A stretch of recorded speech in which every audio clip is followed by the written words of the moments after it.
Hello, everybody. Hello, Goldies. Welcome to Go On to 100 podcast. My name is Yiqian, and with me I have Daniel, and Henry is in a different position today. Hi. Hello. Okay, so picking up from, hope everybody has been well. We took a hiatus for 1 week to take a break, but we're back, all energized. So picking up from the ending of our last podcast episode, we parted with we promised to discuss about how interest rates will affect our mortgage loans. Actually, the rising interest rate affects a lot of things, not just the mortgage loans. Yes. I'm sure you all have feeling it. Yes. Yeah. Like, what are the impacts of the increase in the interest rates? Have your clients spoken about so far on your own observations? Actually, my own home mortgage interest rates has increased. Oh. Or rather, I've seen a trend of increasing. I locked in my interest rates about September last year. So my interest rate was 1.05% fixed for 2 years. Currently, the package is 2.3% fixed for 2 years. Wow. So I think it's more than doubled since then already. Wow, that's... Yeah, so that's my own experience in terms of mortgage interest rate. span of how many months again? A span September, of half 8 months. 8 months? Wow. About 8 months or so. Wow. Yeah. Wow, okay. So how about, Henry, has your client spoken up about anything towards you when you're doing your reviews with them, or is anybody refinancing, or anything else, like anything that the interest rate has impacted their lives? Yeah, some of them, I think the main direct one will be the mortgage loan, because some of them are getting a new house, right? So when they are looking through the interest rate, they realize that compared to a few months ago, it's a lot different really.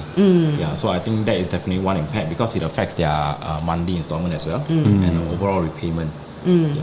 And if we look at on a broader picture point of view, right, beyond mortgage, then there's also businesses. You know, for businesses that take loans to expand their business, right, or even for certain revolving facilities for their cash flow.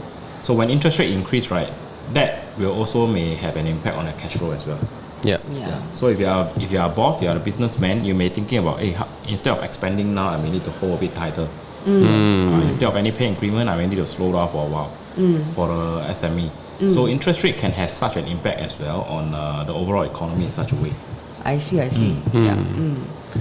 I think there was an article the other day, I think you shared about it just now as well, about how some of the homeowners are unable to pay off their loans and even their sinking funds and stuff like that. Yeah. Maybe you're referring to the mortgagee sale, whereby people are not able to pay up their mortgage. 肯定 pick up 了。 There's a discussion downstairs, but it's okay. We'll still carry on. So we can cut and... Okay, I'll try to edit the video, from that point on, So I believe you are referring to the mortgagee sale, whereby the owner is not able to pay up the money installment, so the bank has to put up the property for sale. Yeah. I mean, it's such a market whereby property prices continue to, they're still going up, right? Or maintain a level that's higher than previously. When there's a mortgagee sale, probably it's lucky for you. But in the event of a downturn, right, let's say when interest rate continue to go up and there's a downturn in property prices, if the person is not able to pay up, and when the property is put up for sale, they may be forced to sell at a loss. So whatever that's not being able to cover the mortgage, right, I believe the owner will still have to owe this loan to the bank. Wow. Say for example, you still owe 800,000, but let's say after selling off, you're only able to fetch about 700,000. Then technically you still owe $100,000 to the bank. What do you call it, like margin call sort of? Like, do you have to pay the differences? That can be a form of a negative equity sale, I would feel. I see. Okay. Yep. Wow. Okay.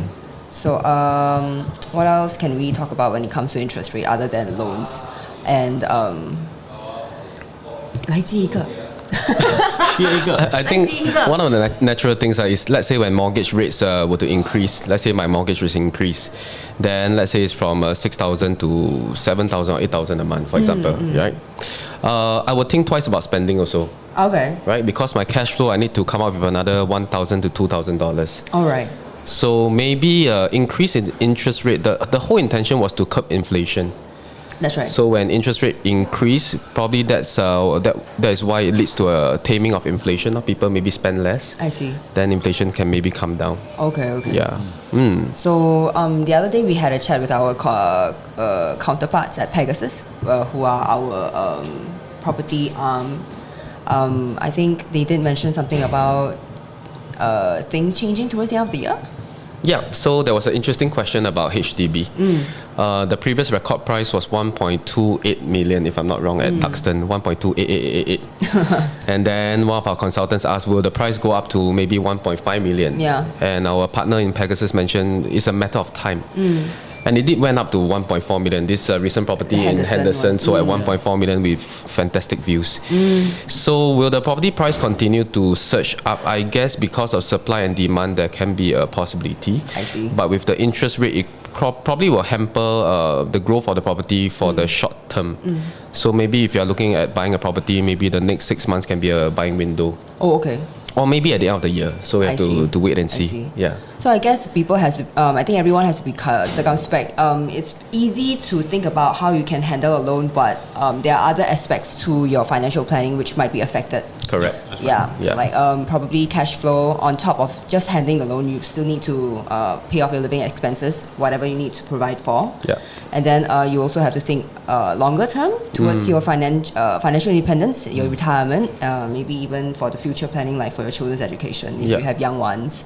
Yeah. So there's a lot of repercussions, I reckon, with this increase in interest rate. And to touch on the property market even further, doesn't mean that if the property market comes down, you should rush in to buy also. Because that's the mistake that most people make. So they see the amount of down payment, they see the amount of mortgage repayments, then I go for it. But they don't know how it affects their financial independence also. So I think a proper analysis still needs to be done for the client. How about Henry yourself? Anything you've noticed? Like any trends with with your peers, or I don't know, that when it comes to the current market environment, for property, or maybe for, I don't know, any expenditure wise, like have they spoken? I think over the past few years, right, the trend is many people are selling off their HDB and then upgrading to a condo, right? Yeah. So if we are looking at this perspective point of view, there's no right or wrong, but it's just that, like what Danny mentioned just now, right? When it comes to property, then the timing may also be one thing. Whether will it affect your retirement or not. Because if you are just buying it for own stay, it's quite straightforward, because you need a roof over your head no matter what, whether it is expensive or not expensive. But if you go in with a view for investment, that means 5-6 years later you want to sell it off, then the property market cycle will be one thing to take into consideration as well. I mean, can you imagine now you buy in, you said yes, you want to stay, but also want to look for capital appreciation a few years down the road. But if you are buying at a higher property cycle, then a few years down the road, when there's a, in the near term, when there's a correction, right, you may just happen to be on the low side when you want to sell it. I see. Whether you'll come back up, how long you'll come back up, there's a question mark. So that's definitely one point to consider. And some clients actually buy an EC because they've heard stories of people making money in the ECs. Okay. So they buy, then they wait for maybe 5 years, then they can sell off to foreigners, is it? Sell to Singaporeans. 10 years can sell to foreigners. Correct. So after 10 years, then it's possible to be open up in the market. So they feel that maybe these 5 years or 10 years is the time to make money, and therefore they commit to the property. But if your time horizon is buying a property just to speculate, it can be very, very dangerous. Because property is a very illiquid asset. Doesn't mean that you want to sell, you can get a buyer straight away also. So you have to take note of all these final points. I see. Yeah, so to reiterate, there are a lot of finer parts with regards to a lot of moving parts that gets affected by this increase in interest rate. No doubt it curbs inflation by curbing spending, but it also affects a lot of other things that already are a lot of commitments that you probably have already in your life or are thinking about picking up on.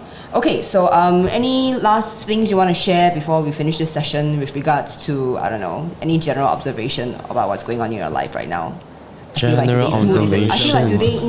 today's mood is a little bit serious, so so I would like to. Well, since we are on the property, right, maybe I'll just share something. Just now you mentioned about margin call. Right. I did. I did have this concern before. What if there's a margin call from the bank? So, of course, the reply I got from some property agents is that it's a bit different from in the past when there's margin call during a previous downturn like Asia financial crisis or 2008. Reason being is because back then they could probably take up a high loan to 90%, right? And then there's no TDSR, right? Versus now there's TDSR, and TDSR, the exit test is based on the 3.5% of interest rate.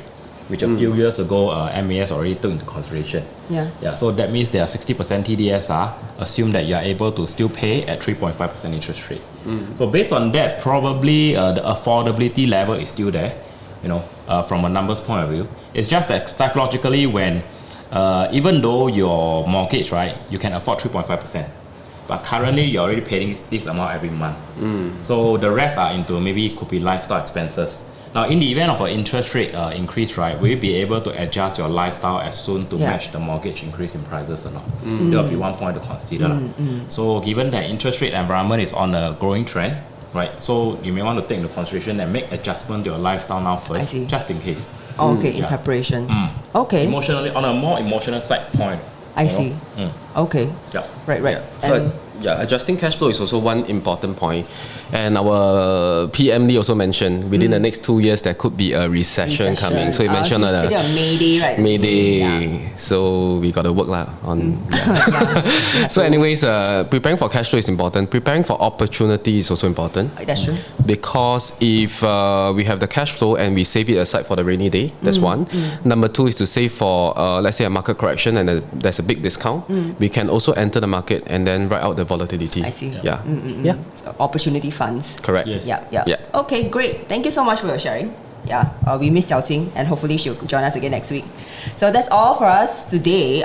So this is what we spoke about today is general. If you are just general chatting, if you are really interested about knowing about property cycles, how your finance might be affected, you might want to partner your financial advisor with your financial advisor to sit down and have a chat, more personalized chat, so that you will know exactly which direction you should be taking from this point on. And we also have, again, I mentioned our property arm, so we'll be able to give really good, well-rounded advice. So feel free to reach out to us, and hope you have a good week ahead. Remember to like, subscribe, share with all your friends. Notification button. Turn on your notification button. Tune in to the next Go 1 to 100 podcast with all of us. We hope to see you next time. Take care. Bye. Bye.